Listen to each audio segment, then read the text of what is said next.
Olá, corredores e corredoras, sejam muito bem-vindos a mais um episódio do Quilômetro 41, o podcast do Corredor Amador. Eu sou o André Moraes, sou médico e corredor, estou aqui com Murilo Groschi, treinador de corrida e corredor, e hoje estamos recebendo, acho que é a quarta vez, a nossa nutricionista favorita, prata da casa, Marina Solis, para falar sobre um assunto que, para variar, surgiu no nosso grupo de apoiadores, a gente começou a discutir e no meio da discussão a gente falou, pô, isso aqui dá uma pauta, isso aqui dá um episódio.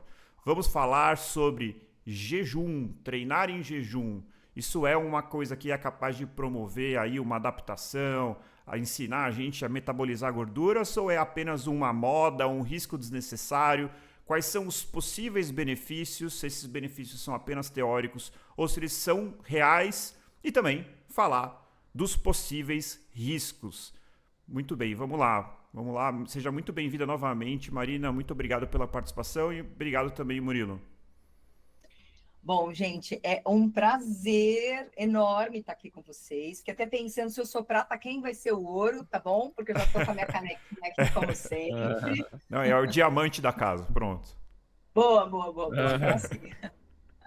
Mas, bom, como sempre, é um super prazer estar aqui com vocês. Acho que a gente tem vários assuntos interessantes para a gente falar nesse podcast. E jejum, confesso, foi um assunto que eu falei, que delícia falar sobre ele, porque eu já acho que, assim como vocês já podem imaginar, né? Tem gente que ama jejum, correr, fazer exercício em jejum, até pratica jejum comumente, mas tem gente que não se dá bem, não gosta, então... E a gente percebe que isso também acontece na ciência, sabe? Então, a ciência também, a gente percebe que tem pesquisadores que realmente defendem o jejum, mas tem aqueles que realmente mostram que pode ser um pouco complicado quando o assunto é desempenho. Boa. Bom.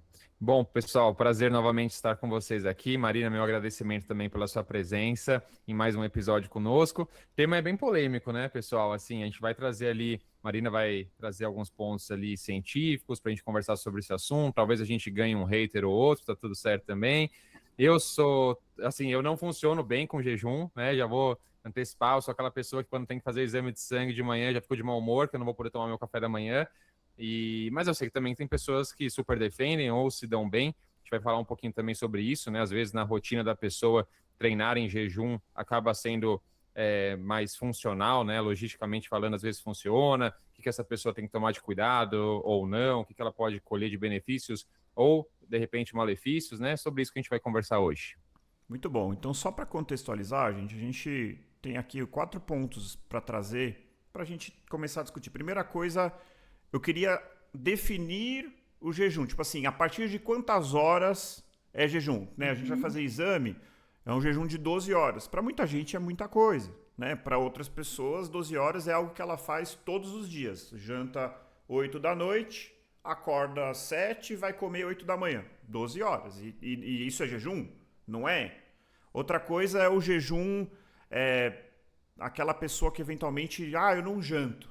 Então a pessoa come um lanche da tarde e aí ela passa a noite inteira e aí toma café no outro dia. Isso é jejum? E qual é aí? Então, primeiro definir, dizer se tem um limite de horas que você caracteriza como jejum. E depois a gente vai falar qual seria o racional, né, do jejum e também fazer um paralelo com a questão do low carb. O quanto que isso tem relação, o quanto que são coisas distintas. Então tem muita coisa, vamos começar pela definição. Então, o que é jejum? E só complementando, desculpa, uma pergunta do André, ele falou das pessoas que eventualmente não jantam, né? E até mais comum ainda as pessoas que não tomam café da manhã, né? Conheço N pessoas que acordam sem fome ou ficam enjoadas se tomarem café da manhã e muitas vezes só vão almoçar, né? Então ficam ali, dependendo até mais horas do que 12 horas sem comer ao longo do dia. Então, assim, vamos começar pela definição, né? E definição de jejum é o tempo que a gente fica depois, mais ou menos, de umas 3, 4 horas da última refeição, sem se alimentar ou até mesmo beber algo. Os estudos colocam que o jejum ele começa a partir de 4 horas após essa última refeição, que pode se estender para 8, 12, 24, 3 dias, 7 dias. E aí a gente percebe que não tem um tempo limite, né? Legal. Isso acho que é uma coisa importante, porque jejum varia muito em termos de conceito, e depois, quando a gente for falar de algumas questões, de alguns estudos e efeitos, é importante que a gente tente definir sempre essa questão de tempo de jejum. Porque o Murilo comentou, eu faço, de repente eu janto, não faço café da manhã e saio para fazer um exercício. De repente está 8 horas de jejum, né? Mas tem pessoas que fazem 24 horas, 3 dias de jejum, e aí a coisa começa a ficar um pouco diferente. Muito bom. Então, a primeira coisa que a gente pode concluir é que a grande maioria das pessoas faz jejum. Eu não sabia, mas então faço o jejum todo dia. Porque, por exemplo, eu janto 8 horas e só vou tomar café da manhã no dia seguinte, 7, 8 da manhã. Exato. Todo mundo, né? Para quem realmente tem o sono como uma realidade, então quase todo mundo aqui faz um jejum de 8 a 12 horas, que é esse período que a gente está dormindo, né? Perfeito. Então, eu acho que esse jejum overnight, né, é o que realmente a gente comumente vê por aí. Então, aproveita. Pode falar, Murilo. Conta líquidos contam? Não contam? Você mencionou brevemente. Nos estudos, por exemplo, é restrição de líquido também? Vale só água? O que pode? Água, vale só água. E aí o resto, todo o resto, qualquer outro tipo de líquido, a gente considera já talvez uma quebra de jejum. Um alimento líquido, né? Um suco, alimento líquido. É isso, exatamente. Uma coisa que, então, acho que é a base, assim, né? Para quem defende, entender a parte fisiológica. Então, beleza. O que acontece no nosso corpo quando a gente entra nessa fase de 8 ou 12? Como que é isso? E também acho que vale a pena citar o que acontece depois de 24, né? O que acontece no jejum fisiologicamente? E aí, André, vou te fazer uma pergunta. Com ou sem exercício? Porque o exercício tem um papel bem importante na mobilização. Acho que pode falar os dois, rapidamente, o que acontece sem e depois dar uma ênfase maior no que acontece com, que eu acho que é o objetivo principal aí do podcast. Beleza. Então, vamos pensar assim, o que acontece num período de jejum, tá? A gente começa a ter uma diminuição da nossa glicemia, tá? Então, o açúcar do sangue começa a diminuir, só que para que isso não aconteça, isso não tenha nenhum prejuízo em nenhum sistema, órgão, especialmente no nosso sistema nervoso central, que depende de glicose, a gente precisa começar a ter algumas ferramentas contrarregulatórias, né? Então, a gente começa a ter liberação de hormônios, então, por exemplo, cortisol, a gente começa a ter liberação de glucagon, para o exercício, adrenalina e assim por diante, até o hormônio do crescimento, enfim, hormônios, mecanismos para a gente tentar o quê? Tirar de algumas reservas que a gente tem essa glicose.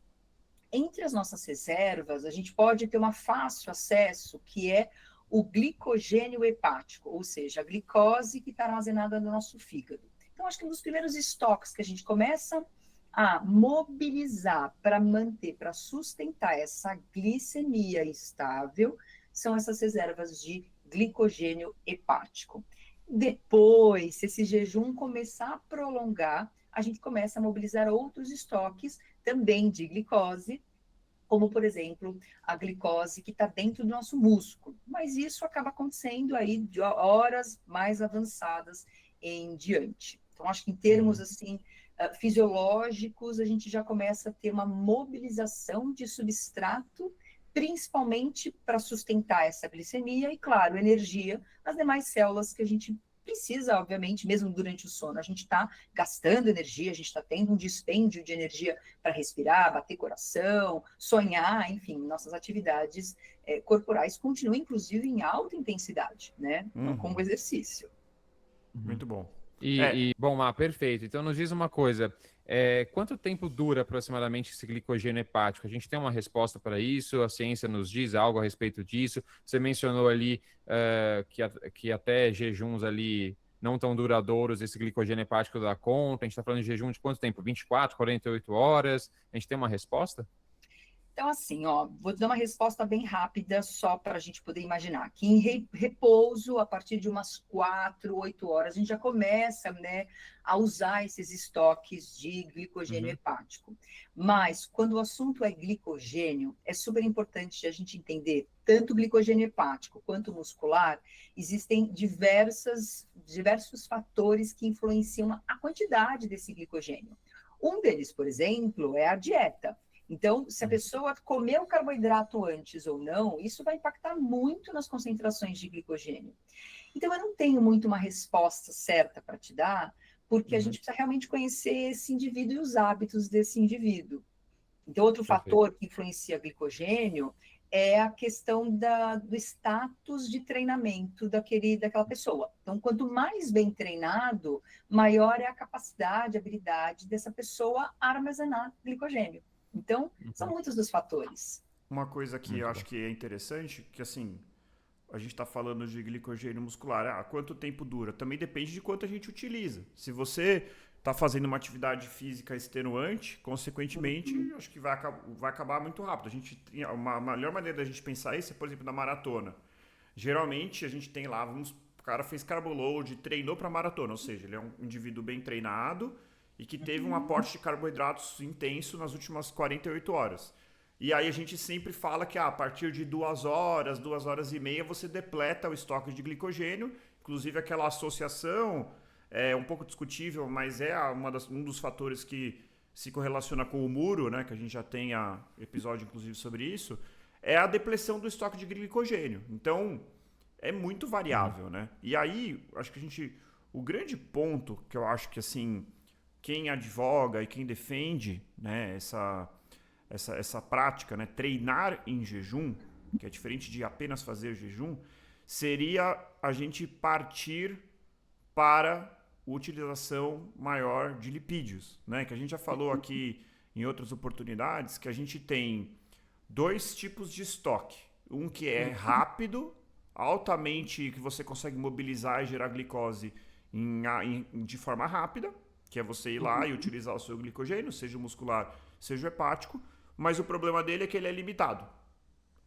E um outro, que é o estoque de gordura, que é, assim, virtualmente, não vou dizer que é infinito, obviamente não é infinito, mas, assim, para a prática esportiva dá para dizer que ele é infinito, né? Porque são muitos e muitas horas, assim, muito mais do que você precisa para correr uma maratona.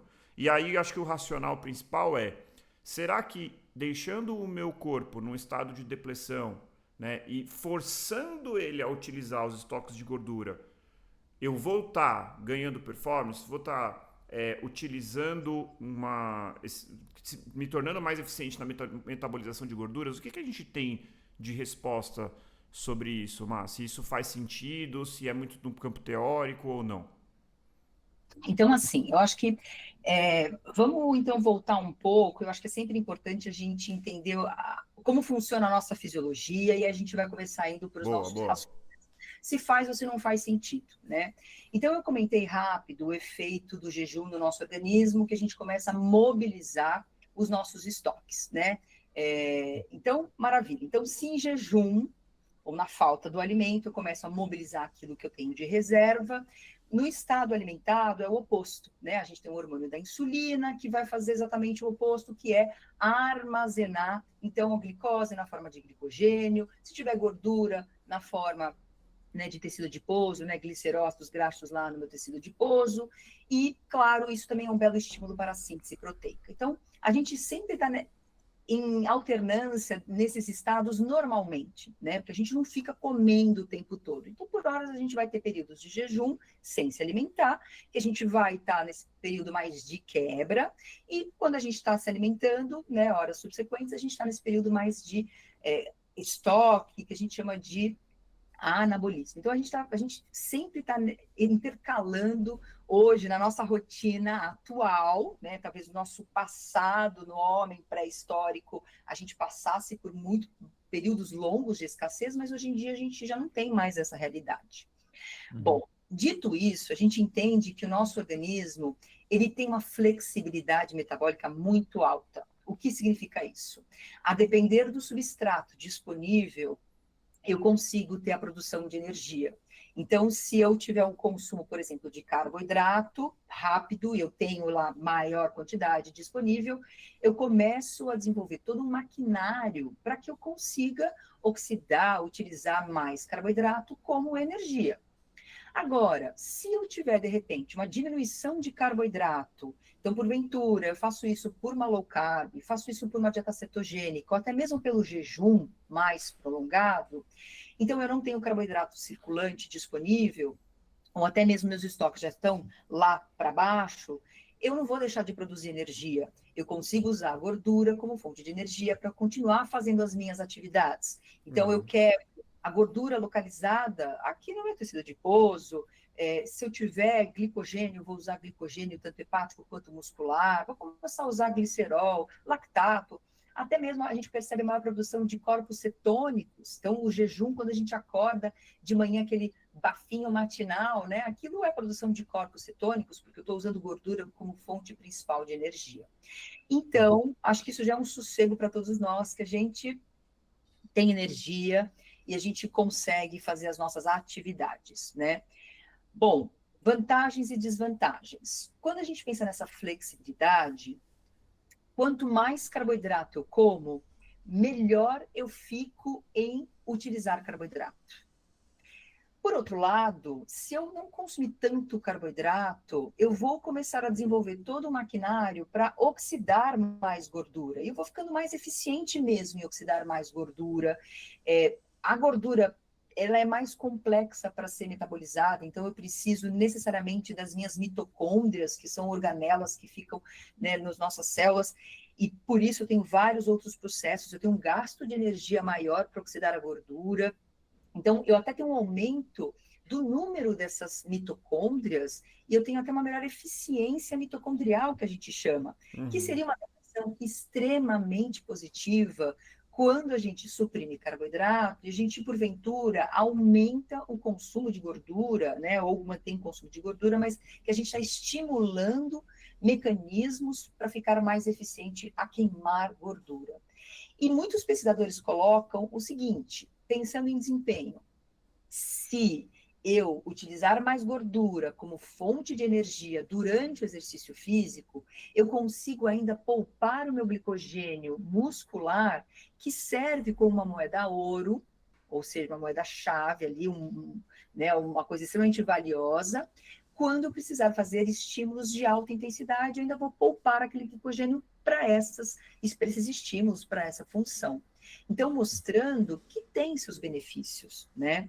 Então, eu acho que a gente começa a pensar sempre em benefícios quando o assunto é consumir carboidrato tem benefício? Super tem benefício, né? Eu começo a oxidar mais carboidrato como fonte de energia, fico mais eficiente, mas ao mesmo tempo eu começo a usar até mais glicogênio como fonte de energia para dar conta dessa demanda. E por outro lado, por conta dessa flexibilidade, dessa capacidade que eu tenho, se eu não consumir tanto carboidrato, eu começo a oxidar mais gordura e vou ficando mais eficiente para oxidar mais gordura. Então, acho que essa, entre outras, né, são vantagens que a gente percebe dessa flexibilidade do nosso metabolismo para usar os substratos a depender daquilo que eu consumo. Perfeito. Então, trazendo para a realidade assim do corredor, então seria um benefício que o corredor, né, o atleta de endurance, de modo geral, poderia se beneficiar do jejum, né? Ele se torna mais eficiente na oxidação da gordura, talvez ali numa maratona, por exemplo, o indivíduo levaria mais tempo até depletar o glicogênio muscular dele, dessa forma ele teria talvez ali mais energia para uma intensidade mais alta no final de prova, ou uma sustentação da intensidade, seria por aí? A gente pode afirmar isso ou não? É aí que a coisa começa a ficar diferente, né? Então, eu já dei a base teórica referencial para a gente perceber que a gente tem benefícios, né, vantagens e desvantagens, mas a gente não pode esquecer e voltar a um ponto central, que eu acho que a gente até já conversou aqui no podcast outras vezes. A importância do carboidrato, sobretudo do glicogênio intramuscular, porque está diretamente associado com a sustentação, né, da atividade física de longa duração e também de alta intensidade. E a gente já tem isso muito bem descrito na literatura, essa relação direta. Se esse indivíduo começa a fazer atividade física e por algum motivo ele não acaba repondo carboidrato durante o exercício físico, ele vai usar suas reservas, e essas reservas vão ser do glicogênio dentro do músculo. E você vai diminuindo essas concentrações, só que o problema é que o tempo até a fadiga começa a diminuir, ou seja, a pessoa vai entrar em fadiga mais precocemente. Então, a gente não pode esquecer da importância do glicogênio. E se por acaso eu acabo não consumindo carboidrato pela dieta, é bem provável que eu comece a fazer meu exercício físico já num nível mais, não vou falar depletado, mas mais abaixo das concentrações ideais para eu sustentar essa atividade física. E aí esse indivíduo, o que vai acontecer? Provavelmente, ou ele vai quebrar, ou ele vai ter que diminuir a intensidade, né, do exercício, porque ele não vai conseguir sustentar altas intensidades. E a gente sabe que gordura, quando utilizada durante o exercício físico, é uma excelente fonte de energia, bastante duradoura, mas a intensidade do exercício é leve e moderada. Você não consegue, quando você começa a aumentar a intensidade, você já precisa fazer um switch de energia, porque, como eu falei, queimar gordura como fonte de energia é muito custoso. E você precisa de energia rápida e intensidades mais aumentadas. Perfeito. Então, se você quiser aumentar a intensidade, você vai precisar do carboidrato. Ou é um carboidrato que está lá guardado no músculo, se você não tiver, o que você vai fazer? Ou você também precisa consumir carboidrato para poupar esse glicogênio. Eu acho assim que os benefícios, eu tenho o termo que você citou, que é a questão da flexibilidade metabólica, né? Então eu super consigo entender o racional, né, no seguinte sentido. Pô, a gente tem a opção de utilizar uma coisa de rápida ação, mas que é duradoura. Eu estava pensando num paralelo, eu pensei num aqui que talvez seja uma grande viagem, mas é um paralelo entre um barco a motor e um barco a vela. Então assim, o barco a motor, ele é muito eficiente, você, independentemente das condições, você vai lá, queima a gasolina e vai rápido.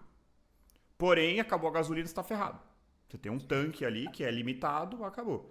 Já o barco a vela, ele tem a grande vantagem que ele não depende da gasolina. O vento vai levando, ele consegue viajar dá para dar a volta ao mundo sem 1 litro de gasolina. Por outro lado, raramente o barco a vela vai andar mais rápido do que o barco a motor. Não sei, é um paralelo, não sei se faz sentido, pensei nisso agora. Mas assim, o que eu fico pensando, ouvindo tudo isso, tipo, beleza, nossa, parece um sonho. Então eu vou melhorar, como você usou o termo, eu vou treinar meu maquinário para utilizar a gordura de uma forma extremamente eficiente, então eu vou virar um super-homem. Por outro lado, o que acontece? Será que o que eu fico pensando, eu estou treinando meu maquinário para usar a gordura.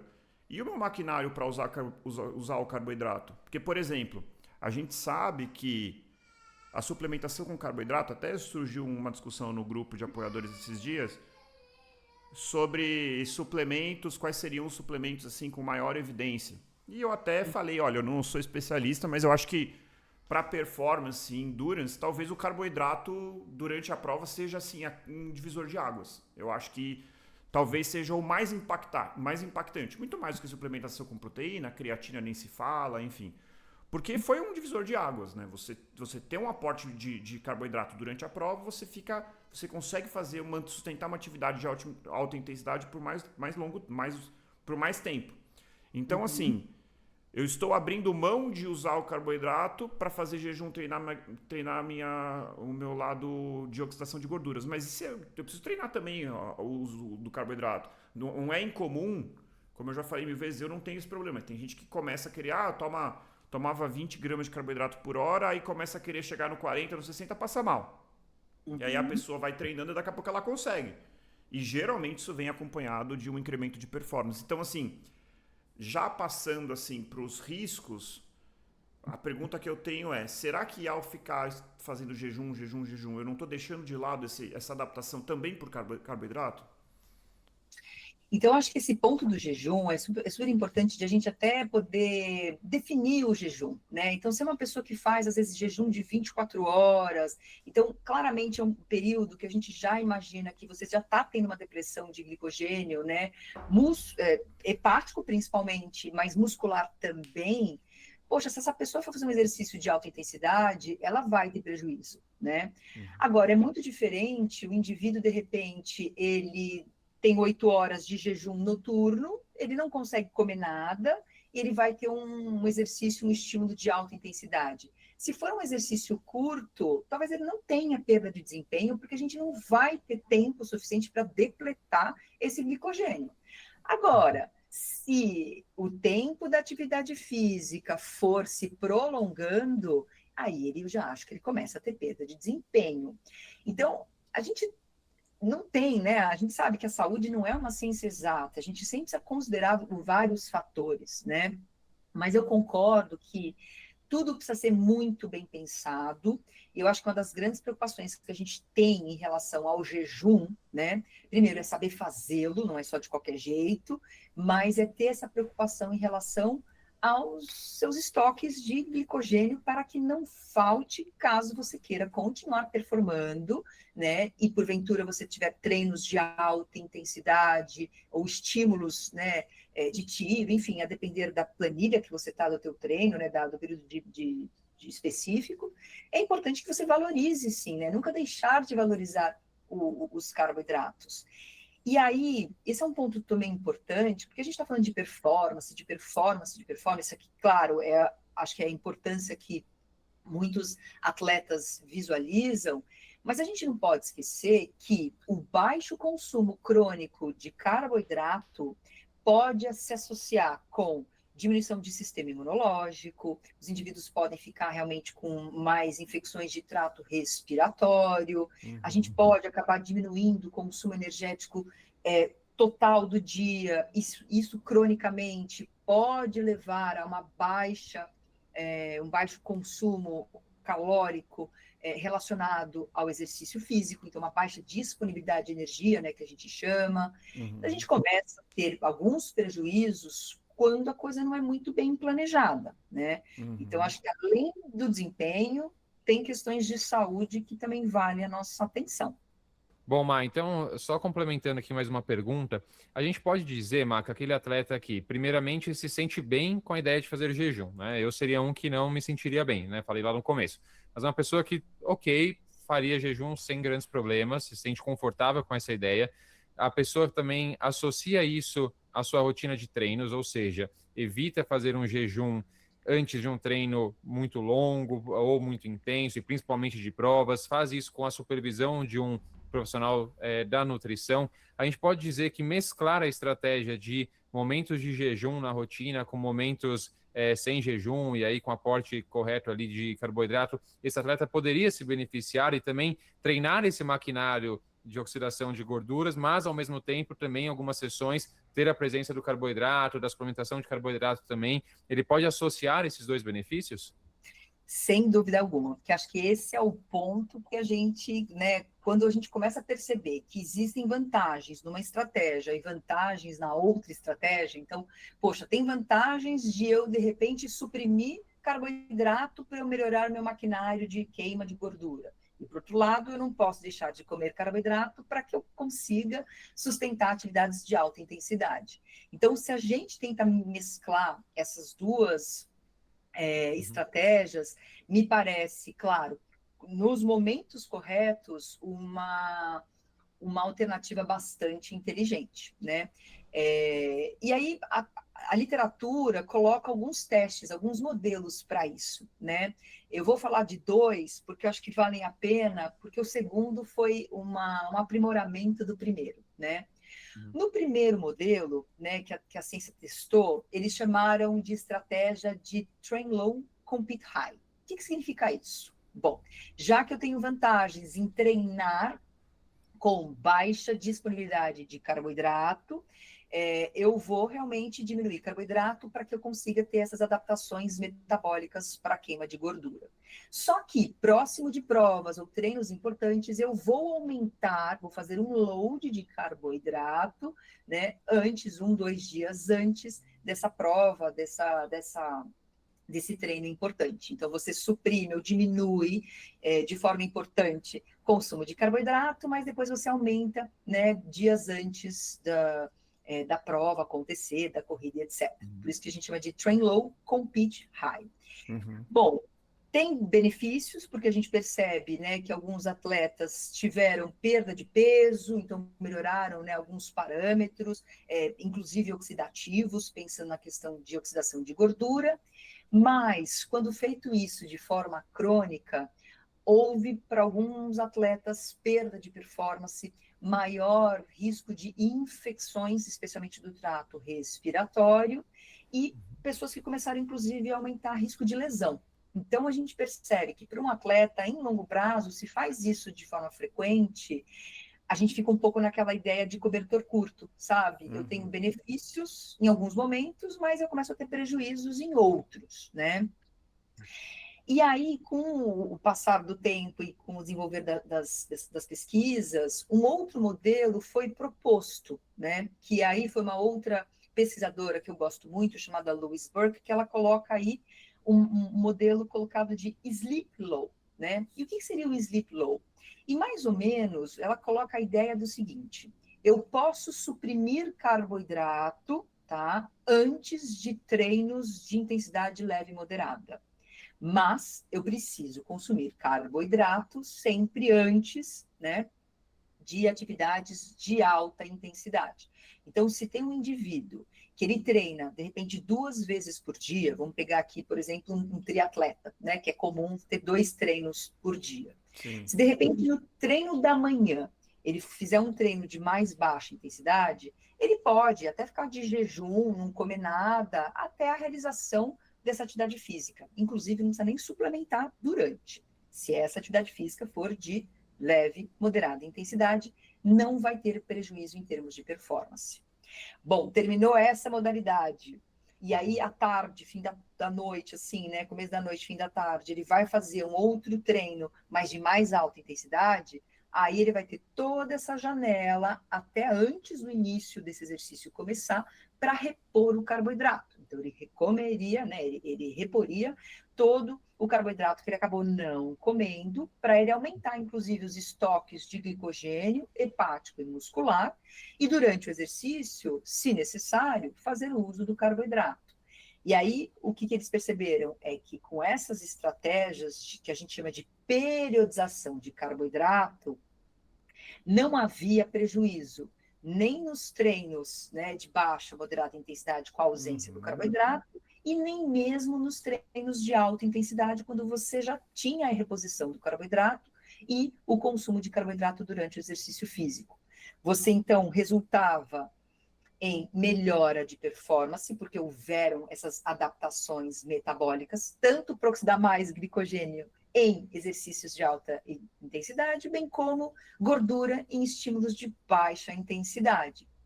E ainda, além de melhorar a performance, os participantes tiveram aí uma mudança de composição corporal. Eles tiveram uma diminuição de gordura corporal, que também, né, e peso também, desculpa. O que também foi interessante, porque foi corrida, né, que foi testado nesse estudo, então também teve um auxílio, né, uma ajuda nesse sentido, né, em termos de composição, além de performance avaliada pelo time trial.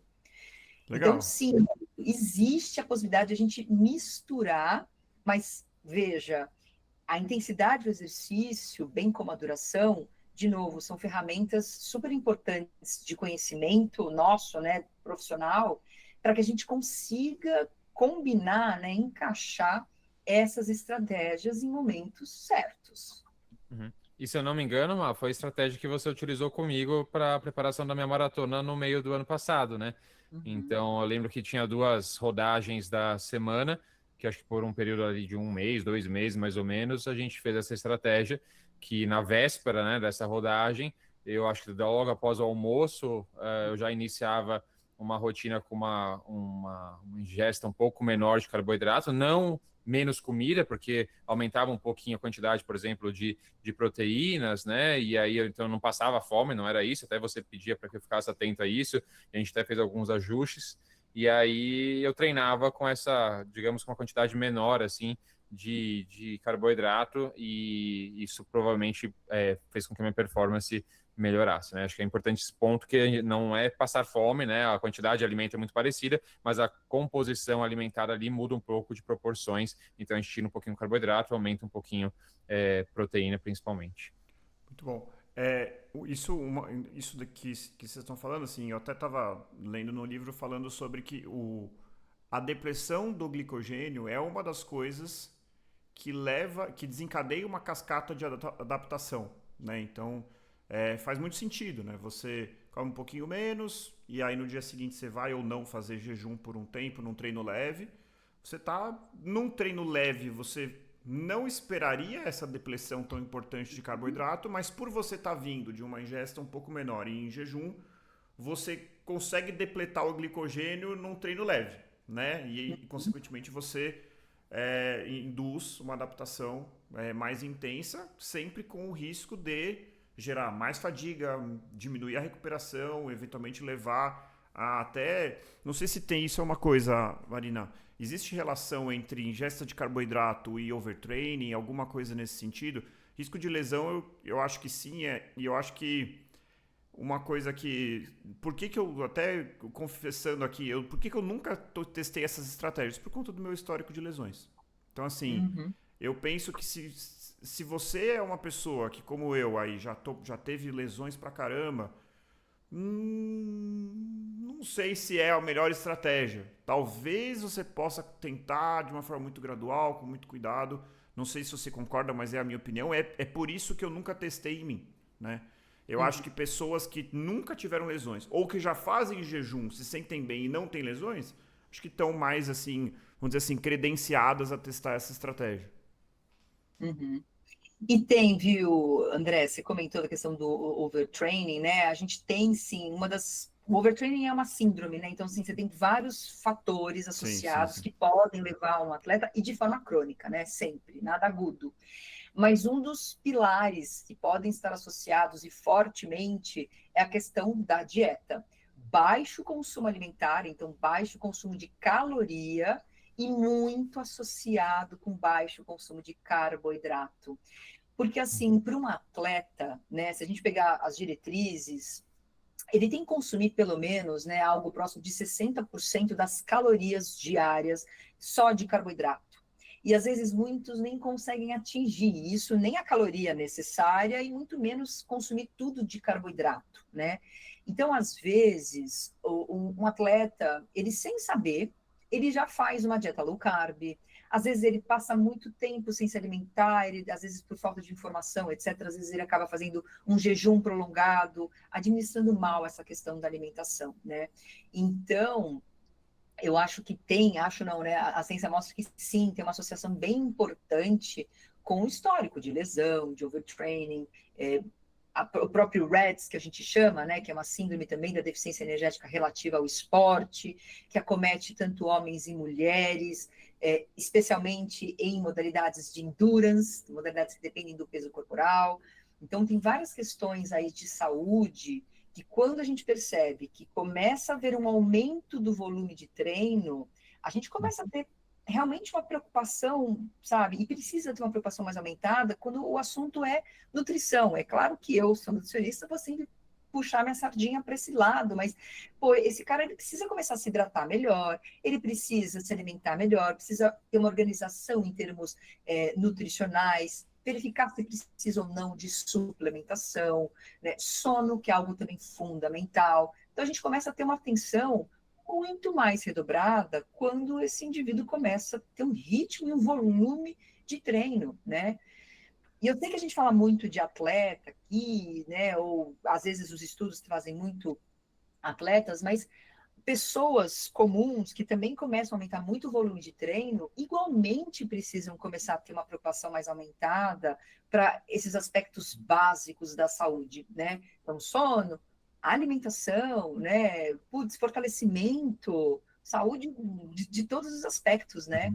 Aumentou o volume, pô, você já sai daquela zona de eu sou só um simples corredor aí de final de semana, né? A coisa começa a ficar diferente. Um ponto importante, Marina, que eu acho que você citou aí rapidamente, fala um pouquinho, que eu sei que, assim, dentro da minha curiosidade, né? Não sou da área, mas sou um curioso. Eu já vi relatos sobre o risco aumentado para mulheres. Isso faz sentido? De fato, tem essa associação ou é mito? Olha, André, vou ser bem sincera, assim, eu precisaria rever um pouco mais a literatura atual, porque os estudos com mulheres praticantes de atividade física e até mesmo atletas começam a sair agora, assim, sabe? Acho que de uns 4, 5 anos para trás, a gente começa a ter um número super interessante, né, de publicações com mulheres para tentar entender um pouco essa lógica e a dinâmica, né? O que difere dos homens das mulheres, porque até então a maioria dos estudos eram todos feitos com homem, né?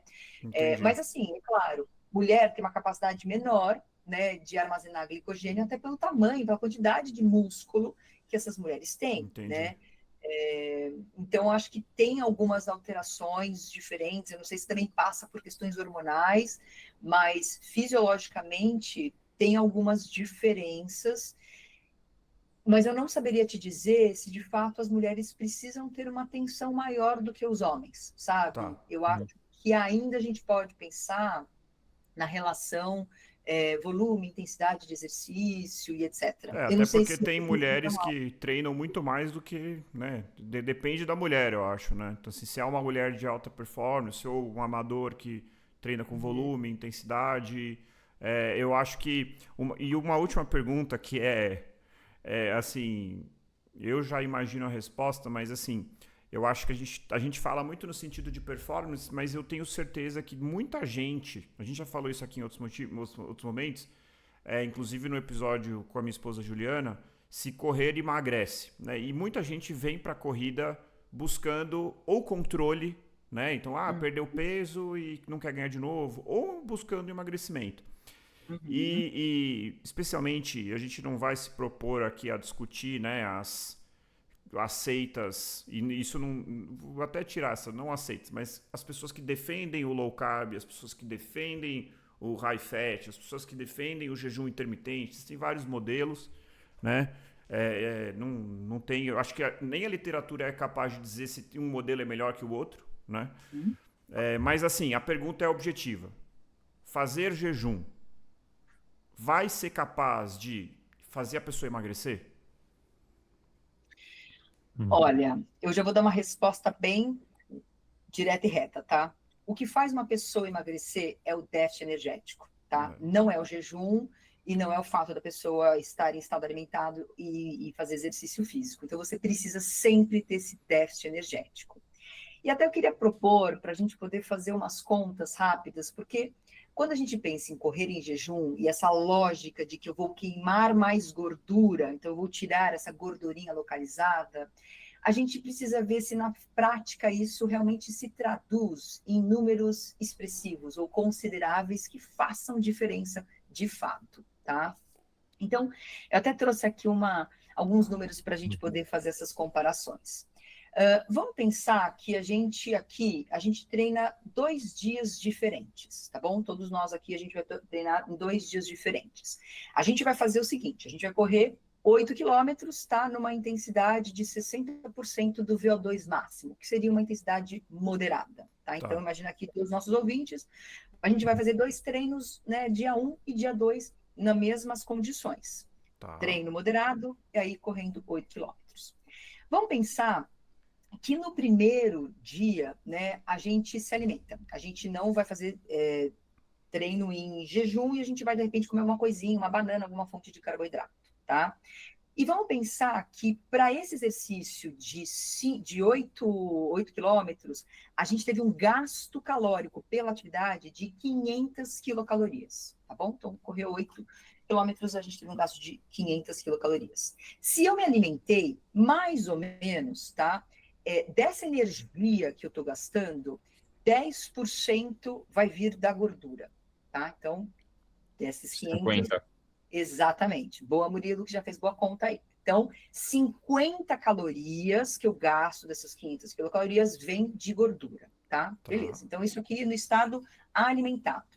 Mas no dia seguinte, eu vou fazer a corrida, a mesma corrida das mesmas condições, em jejum, tá? E agora, em jejum, eu tenho a tendência em oxidar 3 vezes mais gordura do que quando eu estou no estado alimentado, e por isso eu acabo gastando dessas 500 quilocalorias, 30%, tá? Então, 30% dessas 500 quilocalorias dá quanto, Murilo? 150. 50 versus 150 aí. É isso aí. 100 quilocalorias de diferença entre os dois cenários. Beleza. Então, eu estou falando de uma diferença de 100 calorias entre correr alimentado versus correr em jejum. Agora vem a parte nutricional. Pós-corrida, você vai se alimentar? E aí, vou te dizer o que tem 100 calorias, tá? 70 gramas de abacate, 2 fatias de queijo mozzarella, 1 colher rasa de azeite de oliva, 14 unidades de amêndoa, 1 a 2 ovos, a depender do tamanho desse ovo. É fácil de a gente compensar essas calorias comendo alguma coisa depois? Com certeza. Sim. Então, a questão é assim, metabolicamente falando, você tem uma diferença, mas ela é muito pequena. E que facilmente a gente compensaria isso comendo alguma coisa. E coisas saudáveis, não estou falando aqui nada, né? Em termos Ninguém tá de falando qualidade. de hambúrguer. Exatamente, estou falando de comida mesmo, né? Então, voltando à questão do emagrecimento, Marina, correr em jejum emagrece? Não, o que emagrece é o déficit energético.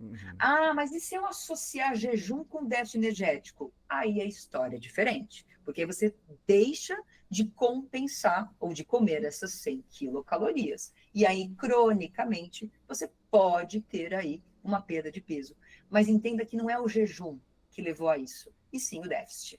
Perfeito. Assim, eu tenho, assim, até em conversas com a Juliana, minha esposa endocrinologista, a gente conversa muito, assim, ela me citou, na verdade, um estudo que pegou diferentes estratégias. Então, restrição calórica isoladamente, jejum intermitente, low carb, high fat, e versus o controle, que eram pessoas que não estavam fazendo dieta.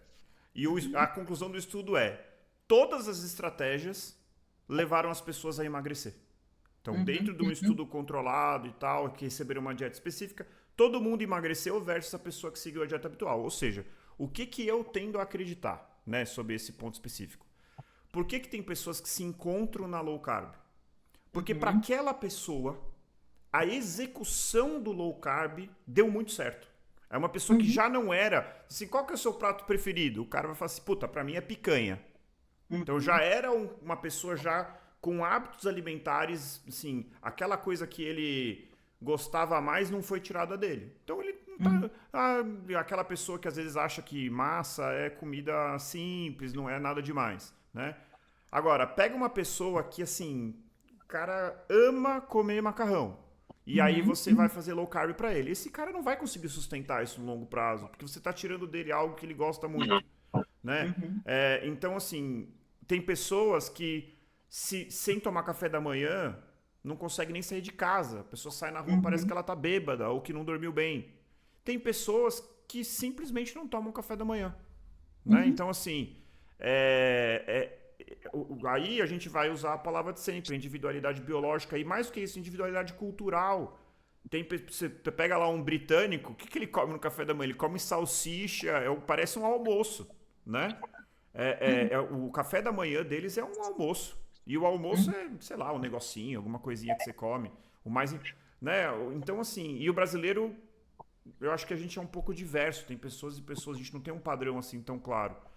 Então, assim, não é... Eu acho que o erro que eu vejo nessa questão de dieta para perder peso é as pessoas quererem pegar aquilo que deu certo para elas e aí ela quer advogar isso que deu certo para elas para todas as outras pessoas. Não sei se faz sentido, mas é a impressão que eu tenho. É por isso que tem essa briga o melhor é isso, não, o melhor é aquilo, o melhor é aquilo outro. Na verdade, tudo pode funcionar dependendo do contexto daquela pessoa. Total. E aí, pegando um pouco a onda, né, que você falou da dieta low carb, etc., jejum.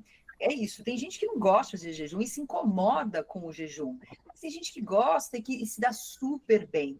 E ainda, para quem está emagrecendo, às vezes, ter que ficar pensando muito em lanchinho ou comer várias vezes ao longo do dia também dá muito trabalho. E aí optam por fazer jejum, simplesmente não vou comer para facilitar minha vida, porque Mais simples, né? em comida, sabe? Então, eu acho que varia muito, porque assim, o que funciona com você, né? Você é do tipo que pensa muito em comida e que de repente não tem tempo, isso acaba virando um peso, e aí simplesmente não comer resolve o problema. Eu tenho alguns pacientes que falam isso e tá tudo bem, ótimo, né?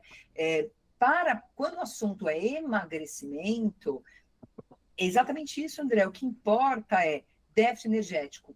Como você vai fazer isso, tanto faz. Qualquer tipo de dieta que proponha aí uma restrição, né, calórica vai levar aí um déficit energético e aí a perda de peso. É claro que depois a gente não vai entrar no mérito, né, em termos de qualidade, né, em longo prazo, etc. Mas para fins exclusivos de emagrecimento, qualquer déficit é suficiente. Muito bom. Eu fiz uma continha aqui extra, só complementando o raciocínio ali do exemplo que a Má trouxe, foi bem interessante aqui. A gente falou ali da diferença de 100 quilocalorias, né, entre os dois cenários, o correr alimentado e o correr em jejum. Só para a gente ter uma ideia de quanto isso realmente é insignificante do ponto de vista de balanço energético, né, o déficit energético, está falando de 100 quilocalorias. Isso em gramas de gordura dá um pouco mais de 11 gramas de gordura. Ou seja, você perder 110 gramas de gordura do seu corpo, seriam 10 treinos em jejum. Ou seja, é muito mais fácil você obter esse déficit energético maneirando na sua alimentação, com alterações na sua rotina alimentar, do que propriamente dito correndo em jejum, né? Então, realmente, não faz tanto sentido se esse é o seu objetivo, emagrecer, e aí você usa o correr em jejum ou treinar qualquer outra modalidade em jejum, não faz tanto sentido assim, se esse é o seu objetivo. E aí, não sei se o André quer falar alguma coisa, mas acho que é super importante a gente comentar dessas adaptações metabólicas, da flexibilidade metabólica, para quem serve, né? A gente já entendeu um pouco dessas questões, né, fisiológicas e tal, em performance. Então, assim, quando a gente fala de um indivíduo que é atleta de elite, ou aquele que realmente busca desempenho, pódio, etc., para ele, não interessa se ele vai oxidar mais gordura ou não. Para ele, o que importa, de fato, é que ele oxide mais carboidrato e que ele fique mais efetivo em usar o carboidrato, que é muito mais rápido, né, a sua combustão, porque esse cara vai estar sempre na alta intensidade, né? Então, para ele, não faz sentido treinar em jejum, fazer jejum ou até usar um pouco dessa flexibilidade metabólica. Pelo contrário, quanto melhor o maquinário dele tiver para usar o glicogênio, muito melhor para ele.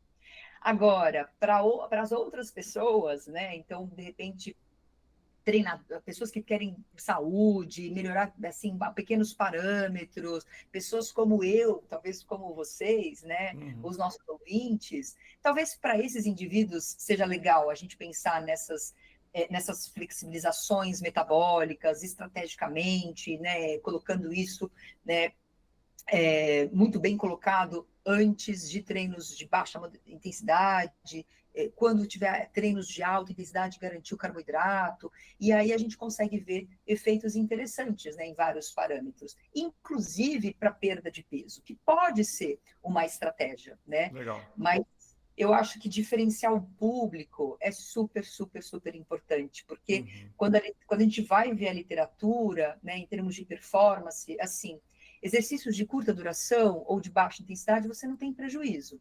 Tem prejuízo de treino de força? Não. Exercícios intermitentes de curta duração? Não. Agora, quando você fala de exercícios de longa duração ou de alta intensidade, a história é diferente. Tá? Muito então, bom. acho que contextualizar isso também é bem importante. Perfeito. A gente vai passar por uma parte prática aqui, mas antes eu quero convidar quem está escutando para se inscrever no nosso canal no YouTube. Estamos aí com a campanha Precisamos atingir 1.000 inscritos no YouTube. A gente tem o dobro, às vezes o triplo de ouvintes semanais do que o número de inscritos no YouTube. Então, gente, por favor, não dói, entra lá, YouTube, quilômetro 41, se inscreva no canal, ative o sininho, isso ajuda a gente pra caramba.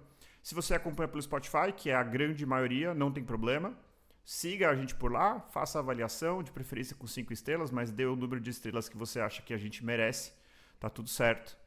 Não deixe de acompanhar a gente também pelo Instagram, onde a gente tem conteúdos semanais que vão, além desse podcast, no mínimo 2 reels aleatórios aí sobre corrida, sempre trazendo conhecimento de uma forma rápida, né, dentro daquela métrica, até 1 minuto e meio, diferentemente desse podcast que já deve estar passando de 1 hora. Então, para quem quer ter uma dosezinha ali de quilômetro 41, não deixe de acompanhar a gente pelo nosso Instagram.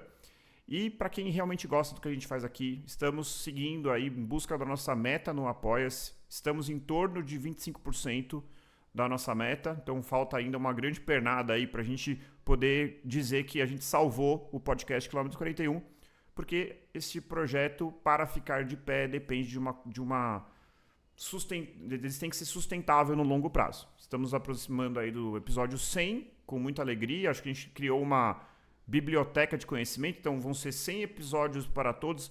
Essa semana entrou o 12º episódio bônus para apoiadores. Então, se não for fazer falta para vocês, deixa lá a sua contribuição. Pode ser na faixa mais baixa, já ajuda a gente demais.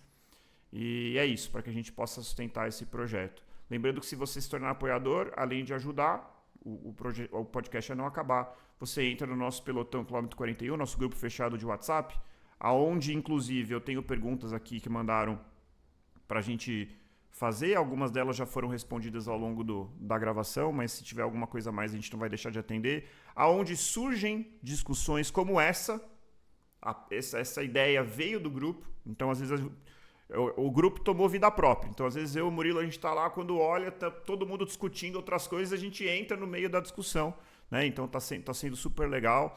Além do nosso clube no Strava, o nosso clube de corrida no Strava, crescendo cada vez mais, todo mundo estimulando um ao outro, cada um lá manifestando ali quais são suas metas e ganhando estímulos. Então, gente, vale muito a pena.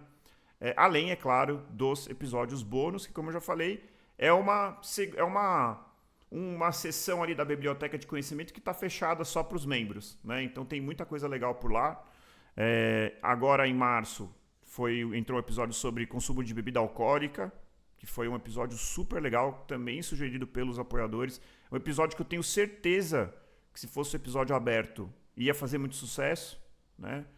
Mas a gente foi pedido pelos apoiadores, eles escolheram, a gente fez para eles. Então acho que isso é um dos pontos aí que mostra que vale a pena ser apoiador do podcast Quilômetro 41. Quero abrir também para a Marina expor aí as suas redes sociais, o seu canal no YouTube, também para quem quiser acompanhar o trabalho dela, que é sensacional. Ó, eu vou falar aí, porque eu virei apoiadora recentemente, até me envergonho, porque eu devia ter virado antes, mas a verdade é que eu participo do grupo e eu tô adorando, né? Somos muitos hoje, eu não sei quantos que a gente está batendo. 41. 41? Coincidentemente, acho que 41. 41. E eu vou falar, são pessoas apaixonadas por corrida, e é muito curioso. 42. 42. Completou 42 quilômetros. Porque um estimula o outro, é muito legal, assim. E vou falar uma coisa para vocês, domingo eu tava morrendo de preguiça de treinar, tava me sentindo um pouco mal, assim, achando que tava começando a ficar gripada, e de repente, às 7 da manhã já tinham várias fotos, todo mundo já fez o seu longão, todo mundo assim, um estimulando o outro. Aí, o que eu fiz? Botei lá o relógio, o tênis, falei, quer saber? Lá vou eu também correr. Bom Então é demais. gostoso porque a gente compartilha não só informação, ciência, a opinião, a experiência de cada um. E eu acho que é realmente uma comunidade que compartilha, acho uma paixão comum. Acho que legal, é isso mesmo. Muito bom. Muito bom. Muito bom. Fale suas redes, Marina. Qual o Marina. seu Insta, Má? É verdade. Meu Insta é Marina_Iazigi, que nem a escola de inglês, tá? YAZIGI. E acho que principalmente minha rede social hoje que eu tenho usado é Marina_Iazigi. Eu também tenho um projeto aí para quem é da área, né, da saúde, chamado Fine Academy, que a ideia é fazer uma plataforma de cursos, né, e também aulas, discussão de artigo científico na área de educação física, fisiologia e principalmente nutrição, tá bom? Então, Muito bom. Legal. O ponto que eu queria entrar agora, um ponto assim um pouco mais assim, beleza, puto, o cara ouviu aqui tudo que a gente falou, 1 hora de episódio. Primeiro, para quem que não é uma boa, eu já vou dizer para essa pessoa que acabou de entrar na corrida, ou tá tendo lesões, ou sofre, aquela pessoa que não consegue sair de casa sem tomar um café da manhã, eu acho que você pode até revisitar isso no Não vale a futuro. pena. Daqui a 2 anos, pô, tô 2 anos sem lesão, melhorei pra caramba, mas tô num platô, tô querendo aqui testar uma coisa diferente, beleza. Mas se você começou agora, se você, como eu, tem muitas lesões, ou detesta só de pensar na ideia de ficar em jejum, já fica irritado, já fica mentalmente estafado, talvez não seja a melhor ideia do mundo. Tem algum outro cenário que você desaconselharia?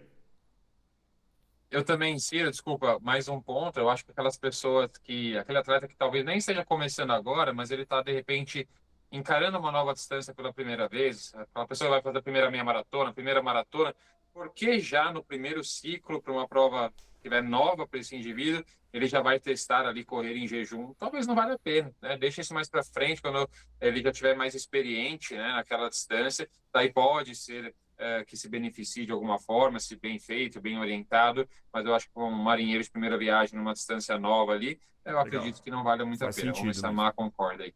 não, total. E também acho que em fases de polimento, assim, sabe? Quando vai chegando muito próximo também, sabe? De uma corrida importante, ou treinos mais pesados. Acho que é um pouco o que o André comentou, né? Mas não fazer também muitos testes nesses momentos, porque também já não é a hora disso. E para aquela pessoa que faz lá 1 ou 2 rodagens Z1, Z2, 2 treinos de qualidade e um longo, ele quer começar o jejum, aonde que ele começa? Sempre com a modalidade, com a intensidade mais baixa, né? Então, Perfeito. você está falando aí de Z1, vamos nesses treinos aí, às vezes, né, 40 minutinhos, uma rodagem, né, uma coisa mais, né, não tão longa e com uma intensidade mais baixa. Esses são os Perfeito. melhores. Uma Acho que a coisa intensidade E que... não precisa ser algo, e não precisa ser algo radical, né? 24 horas, 48 horas. A pessoa pode simplesmente jantou, dormiu, acordou, ao invés de tomar café e correr, ela vai correr assim que Exato. acordar, por exemplo. Esse é um exemplo clássico. Exato. 12 horas de jejum já está mais que suficiente. Uma pergunta que eu acho que alguém pode ter, né? Eu até consigo ficar sem comer, mas não consigo ficar sem tomar café. Né? Eu brinco que eu precisaria tomar café para conseguir passar o café. Uma das coisas mais difíceis todo dia é conseguir botar água para ferver, moer o grão de café, colocar e passar o café. Tanto que hoje em dia eu implementei recentemente, eu já deixo tudo pronto, porque é um esforço. Aí a hora que o café tá passado e eu tomei uma xícara, eu falo, putz, agora eu conseguiria passar uns 3 cafés com tranquilidade. Então assim, café pode? E a gente pensa em quebrar o jejum. Olha, café pode, café pode. Sem Sem açúcar. açúcar, sem açúcar. Não, mas já não... Café, É isso. desculpa, tem gente que vai ficar brava. Quem toma café com açúcar não gosta de café, minha opinião. Ou tá tomando café porcaria. Tá? Café é sem açúcar, gente. Gosta de açúcar. Café e chá sem açúcar vale. Boa. Água também é Boa. importante. Boa. Acho que isso é muito importante, né? Imagina tomar... Você fazer um treino sem café. E assim, gente, tô brincando, mas assim, eu descobri que eu sou viciado em cafeína no dia que eu fui fazer minha ergospirometria. Pediram pra fazer. E assim, eu passei o dia mal, com dor de cabeça. Horrível, horrível. Foi terrível. Eu não sei como eu assim consegui também. fazer a ergospirometria. Eu juro por Deus. A próxima eu já até perguntei, é muito importante restringir o café? Aí ele falou, não tem problema. Na próxima eu vou tomar 3 xícaras de café antes. Acho que vai melhorar meu VO2 máximo. Vai melhorar seu desempenho. Nossa senhora, pelo amor Eu de fico Deus. de mau humor quando eu não tomo café também, dá dor de cabeça, não vejo a hora de tomar uma xicrinha, é impressionante. Realmente é um vício. Eu acho que é isso, assim. Por exemplo, eu vou falar, nós 3 aqui, eu também sou dessas. Para mim, tomar café da manhã é uma delícia. Eu acho que é uma das refeições que eu mais gosto de fazer no dia, assim. Começar, já, sabe, com calma, é um momento, para mim, que eu consigo estar em família, é uma dinâmica já da casa que começa, e é um momento, sim, muito gostoso. Mas eu sei que também tem gente que não consegue comer nada, sabe? Sim. E aí logo treinar, ou por questões gastrointestinais, questões assim, de digestão. Então, varia bastante mesmo, né? De pessoa para Um pessoa. ponto, Mar, que até um apoiador citou, que ele tá fazendo, ele começa ao longo, Uhum, em jejum, treino longo. uhum. Só que aí depois de 30 minutos ele começa, A tomar carbo. que ele até chamou, é o Antônio, quando eu cito ele fica feliz, então vou mandar um abraço aqui pro Antônio de novo, Antônio Arruda. Ele falou que ele tá, por exemplo, ele gosta de aeróbico iniciado em jejum. E Uhum, que isso ajuda ele. Faz sentido? Faz, e tem gente assim que se sente muito mais leve, inclusive, sabe? Porque você também não tem aquele, às vezes, aquele desconforto gastrointestinal, acho que o Sim, principal, aquele peso no estômago, e por isso você se sente melhor e fica até mais leve para você iniciar o seu exercício. Você sabe que tem até alguns casos de alguns corredores de elite, assim, quenianos, que, putz, até fizeram uma declaração que eles iam correr, né, provas mesmo, em jejum, porque para eles era melhor. Então, eles entendi. estavam um pouco mais leves, e não somente no peso na balança, mas a sensação de estar mais leve. São caras que realmente são muito rápidos, então eles terminam aí uma maratona, né, em menos do que, sei lá, quase 2 horas ali, e É, realmente a depressão de 2 glicogênio, horas e se para 5, 2 você horas e ainda não. 10. E aí, então, a depressão de Uhum. glicogênio não vai levar esse indivíduo a fadiga. Então, ele termina antes o exercício, antes que isso aconteça, né? Então, eu acho que faz total sentido, né? E aí, durante, para essa glicemia não cair, para você não começar a usar os seus estoques de glicogênio da noite anterior, por exemplo, você começa a tomar o carboidrato durante a corrida para você sustentar esses níveis de glicemia, né? Esses níveis de glicose e também poupar o glicogênio. Eu acho que faz super, super sentido. Ó, o meu xará André Alicate, ele mandou uma outra pergunta aqui, ó, também apoiador. Quais os benefícios e malefícios? A gente já falou, mas aí tem uma outra que eu acho que é interessante. A gente tá falando, vai fazer treino leve. Mas ele pergunta qual o tempo. Então, assim, se for uma rodagem, se for por exemplo, 80 minutos, né? 1h20 em Z2, que é um treino relativamente comum, pensando em maratona. Né? Também é possível ou aí já começa a ficar um pouco mais delicado? Porque embora seja um treino leve, ele tem uma duração maior. Teria algum teto, assim, olha, a partir daqui o perigo fica muito grande e o benefício fica questionável? Olha, tem uns estudos que mostram, assim, até acima de 90 minutos, sem nenhum prejuízo, às vezes até próximo de 3 horas. Então, eu acho que começa a ficar mais complicado aí acima de talvez 3 horas e meia, 4. Aí acho que a gente já começa a ter uma diminuição de percepção, até percepção subjetiva de esforço, sabe?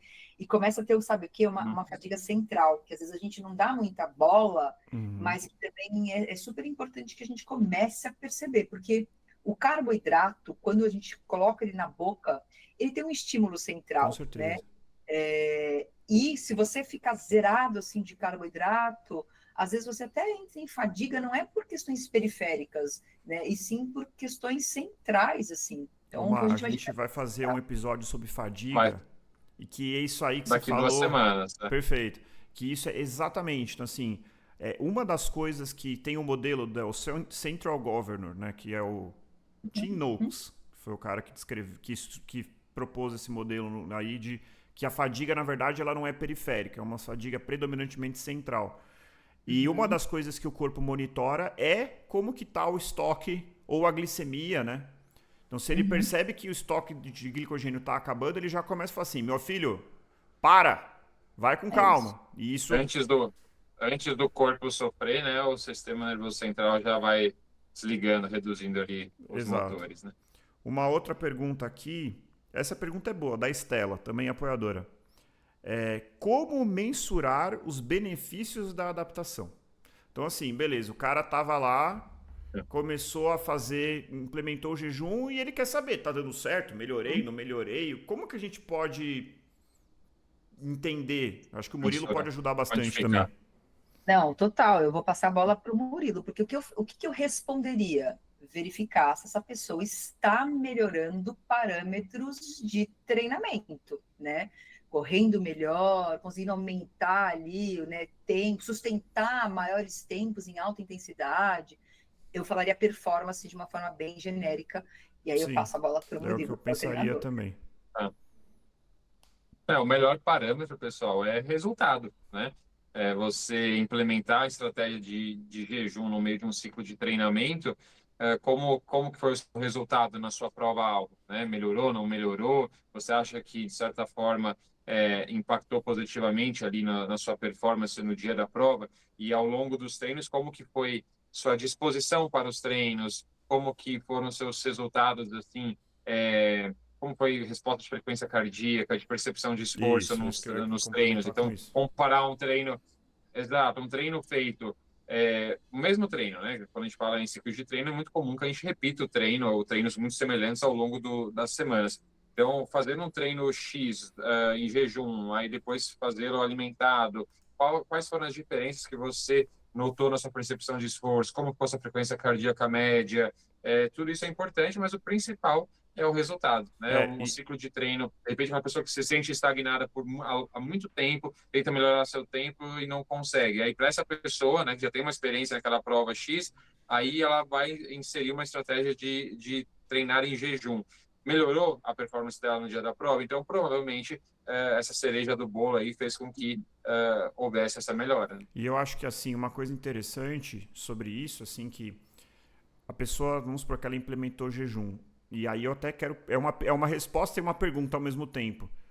Na minha cabeça, a estratégia do jejum ela faz muito mais sentido em provas que têm uma duração maior do que. Ou que flertam ali com o limite do seu estoque de glicogênio. Então, estou falando ali meia maratona, maratona, ultras maratonas, que inclusive são quem mais fazem low carb e no endurance, são os ultramaratonistas. Por quê? Porque as intensidades são muito mais baixas, né? Então, o cara ter uma capacidade de oxidação de gordura acaba sendo muito relevante. Então, assim, se a pessoa implementou a estratégia e ela não sei até que ponto, por isso que é uma pergunta também, eu não sei até que ponto ela vai notar a diferença, por exemplo, no intervalado de alta intensidade mais de 40 minutos.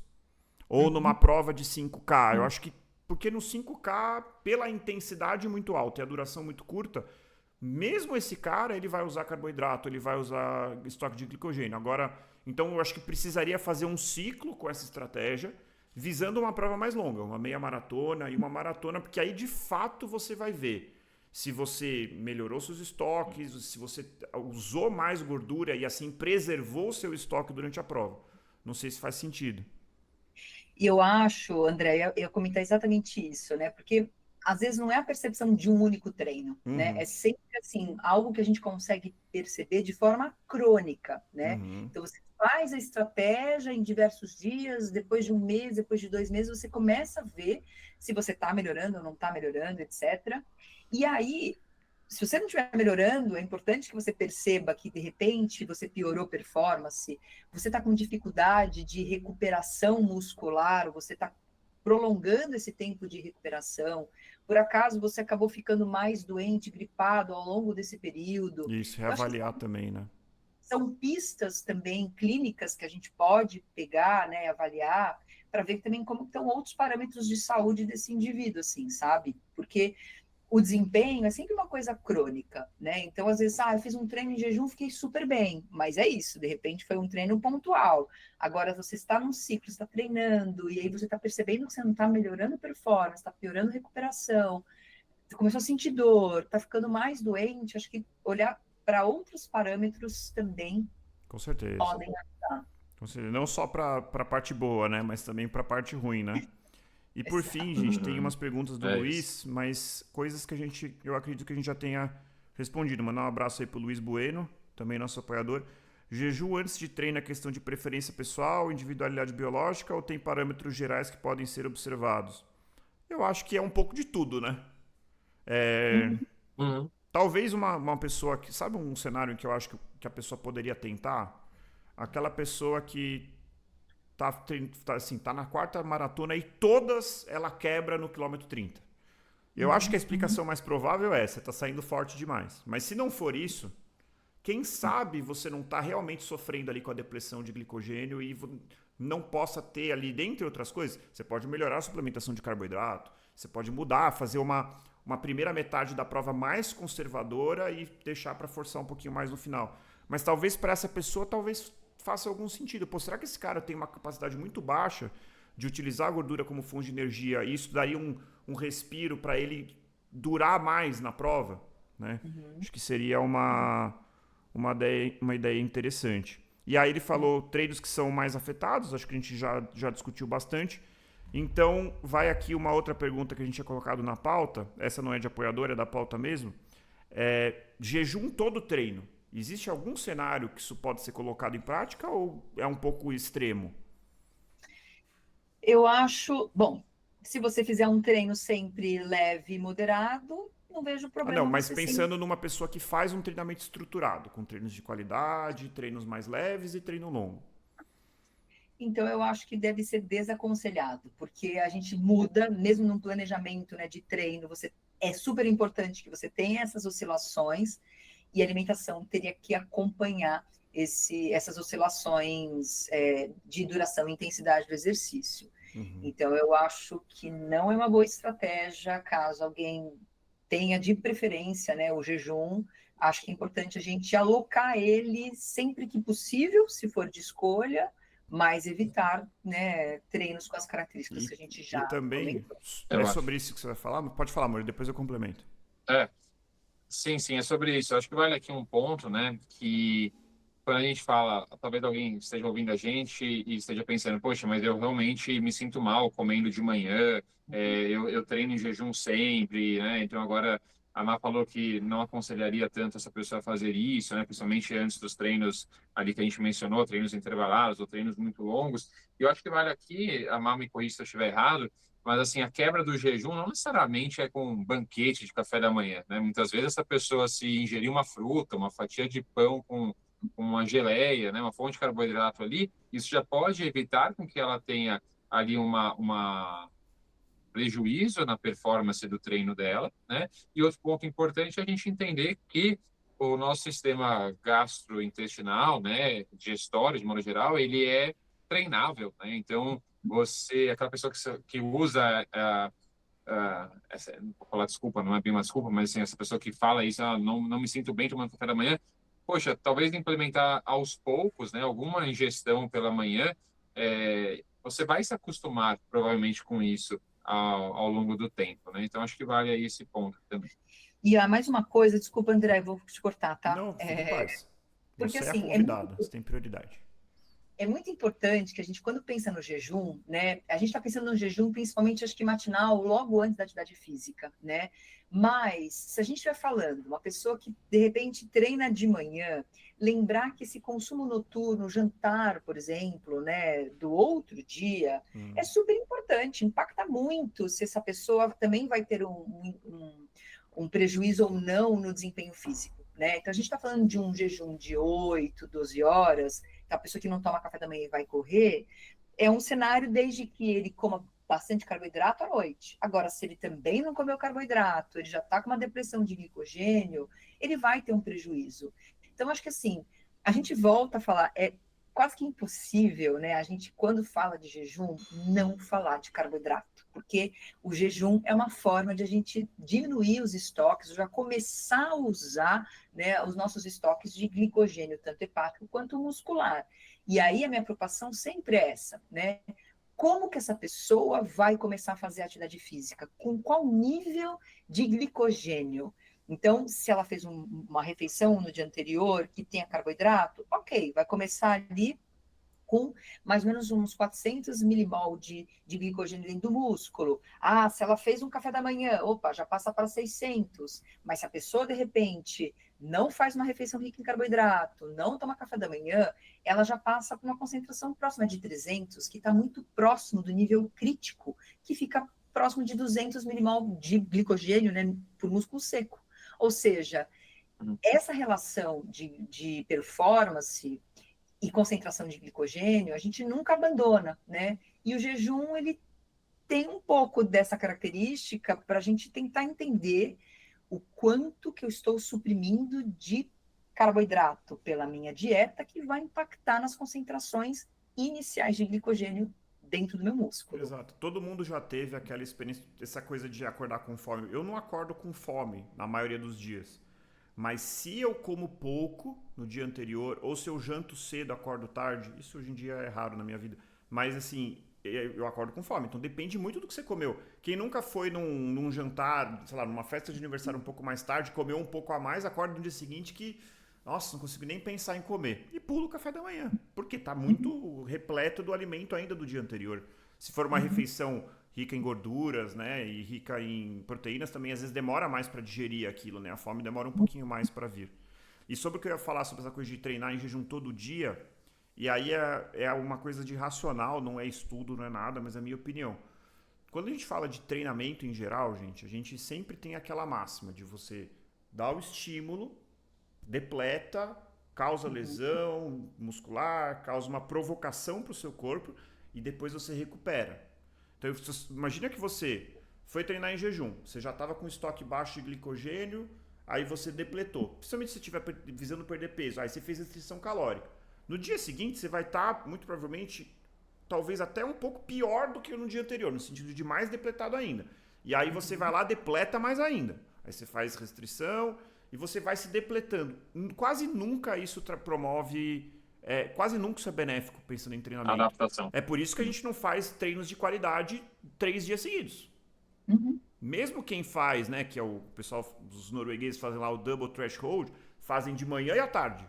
Mas no dia seguinte é leve.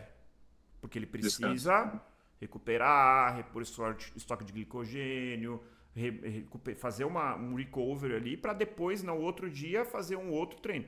Então, não me parece racional. E aí que vem o risco maior de overtraining, de lesão e tudo mais. Então, assim, se você fizer, né, e isso é um fato, você vai dar um estímulo ali de adaptação.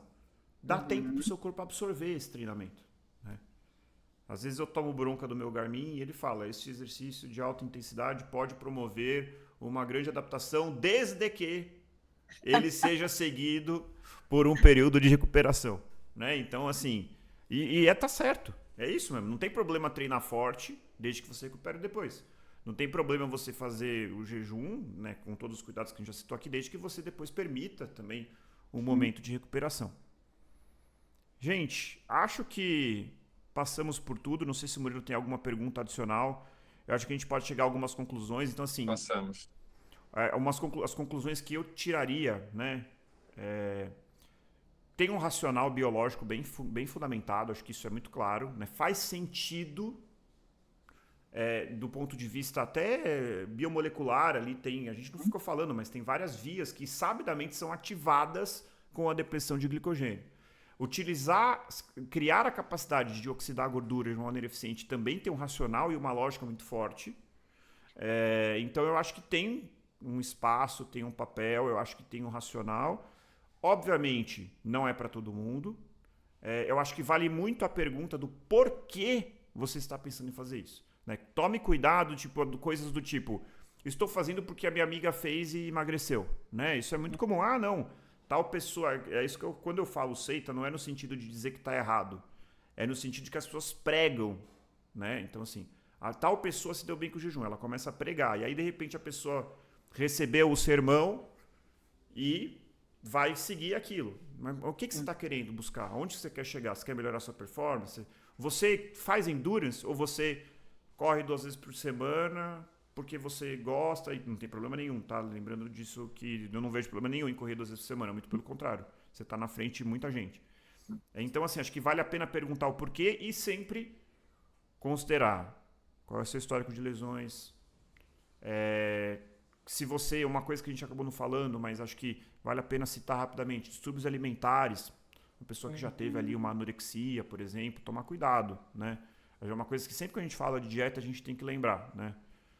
Que às vezes isso pode, para uma pessoa que tem um passado ou que tem um diagnóstico de algum distúrbio alimentar, isso pode às vezes encadear todo um processo e pode fazer a pessoa ter uma recaída ali nesse problema de saúde. Então, avalie caso a caso e, se possível, procure um profissional, né, Marina? Acho que uma coisa que eu acho que a nutrição, dentre várias coisas, por que a nutrição gera tanta polêmica? Impressionante, né? Deve ser incrível como a nutrição é uma coisa que é sempre polêmica. Eu fico impressionado com isso. E assim, eu falo como médico, assim, como é difícil, assim, que as pessoas têm crenças. Não, exato. Não, eu digo assim, porque eu nem sou especificamente um profissional da área específica. Óbvio que eu dou orientações nutricionais dentro da minha área, como nefrologista, né? Ou geral mesmo, para aquela pessoa que está querendo perder peso. As pessoas têm conceitos prévios, históricos, conhecidos, aí lê um livro. Como é complexo, e eu acho que a grande saída, que eu sempre acabo caindo nisso, quando a gente está pensando em qual é a melhor dieta? A minha pergunta é, quem é você? Exato. Sabe assim? Então, assim, se você puder, procure uma profissional como a Marina, porque isso vai ajudar muito, né? Para a pessoa, imagino que você faça uma anamnese e entenda a primeira coisa, quem é essa pessoa, não é isso? Uhum, total. Total. Então, acho assim, se a gente já fosse fazer uma conclusão, né? Acho que essa questão individual é algo que a gente sempre precisa levar em consideração. Faz sentido para você? Não faz sentido? Você tem desconforto? Não tem? Está a fim de treinar o seu intestino? Não está a fim de treinar porque você se sente bem assim. Então, acho que são muitos os fatores a serem considerados. Eu acho que, assim, reforço o que você comentou, né, André? O jejum tem os seus benefícios, mas não é para todos, né? Então, acho que também a gente tem que alocar os benefícios do jejum nos momentos corretos, quando o assunto é performance. E a gente não pode jamais deixar de lado os conceitos que a gente já tem muito claro estabelecido na literatura, que o papel do glicogênio em situações de alta intensidade, de longa duração, eu sei que eu sou repetitiva em relação a isso, mas é o que a gente hoje sabe que é o mais importante, né? Uhum. É fundamental. Então, que o jejum ele não atrapalhe, né, esse armazenamento, essas concentrações, a fim de você começar a perder performance, porque além de performance, que vai ser bastante frustrante, você pode começar a ter problemas de saúde que vai prejudicar o teu nível de treino, né, o teu ritmo, planilhas, etc. Então, acho que é super importante de a gente sempre colocar isso dentro de um balanço. E jejum, lembrando do comecinho da nossa conversa, né? São vários os tipos de jejum que a gente pode pensar em termos de tempo, né? Uhum. Estou falando de jejum de 4 horas, estou falando de um jejum de 8, 12, 24, 3 dias, 7 dias, que esse foi o maior estudo que eu vi, né? De 7 dias de jejum. Que jejum é esse que a gente está falando, né? Então, eu acho assim... Acho que é mais no contexto do jejum pré-treino, né? Acho que é até pra gente deixar claro que a gente não tá abordando o jejum como um todo, né? É um jejum pré-treino, né? Basicamente.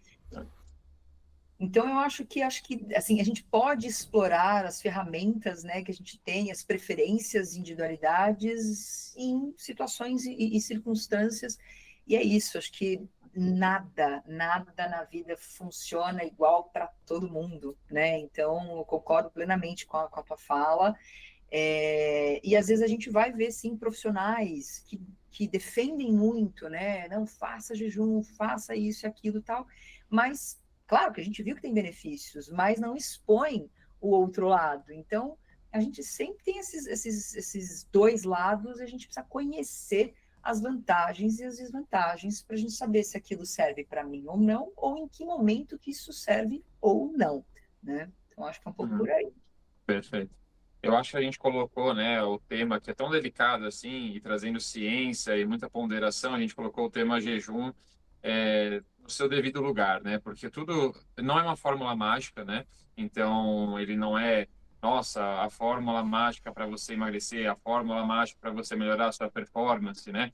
E a gente sabe que quando a gente tem pessoas que defendem assim com tão afinco assim uma proposta, a gente gera uma certa polarização, né? As pessoas que vão amar a questão, as pessoas que vão odiar a questão, elas vão ficar brigando entre elas, né? Então a gente, ao longo do episódio, trabalhou assim com bastante ponderação e a gente entendeu que o jejum pode ser bom e pode ser ruim, né? A depender do caso, a depender da individualidade biológica, do cenário, de qual indivíduo a gente está falando.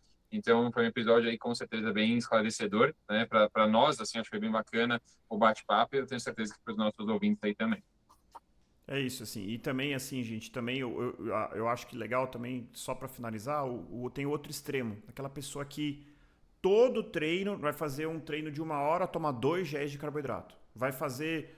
Eu também não sei se isso é necessário, sabe? Assim, vamos tentar. Eu acho que às vezes as pessoas exageram um pouco nesse sentido, né? Eu vejo principalmente nos Estados Unidos, é impressionante. O cara vai fazer um treino de 12 quilômetros, o cara toma 3 géis. Meu Deus. Toma um pré-treino, 3 géis, depois ele vai fazer um recovery com um shake de não sei o que lá.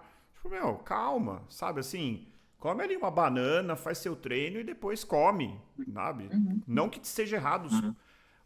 No treino longo, eu confesso que por pão-durismo, raramente, assim, eu vou fazer lá um longo de 1 hora e meia, nem tomo gel. Termina o treino com fome? Termina, aí eu como no final. Entendeu? Se eu vou fazer um treino de 2 horas e é um treino de base, né, eu tomo 2 géis. Só que eu tenho a vantagem que no dia da prova eu consigo tomar um gel a cada 20 minutos e não passo mal. Então isso é a minha característica. Mas assim, acho que tem que tomar cuidado porque a gente fica às vezes buscando assim ganhos marginais desesperadamente e às vezes esquece de coisas mais importantes que vêm antes.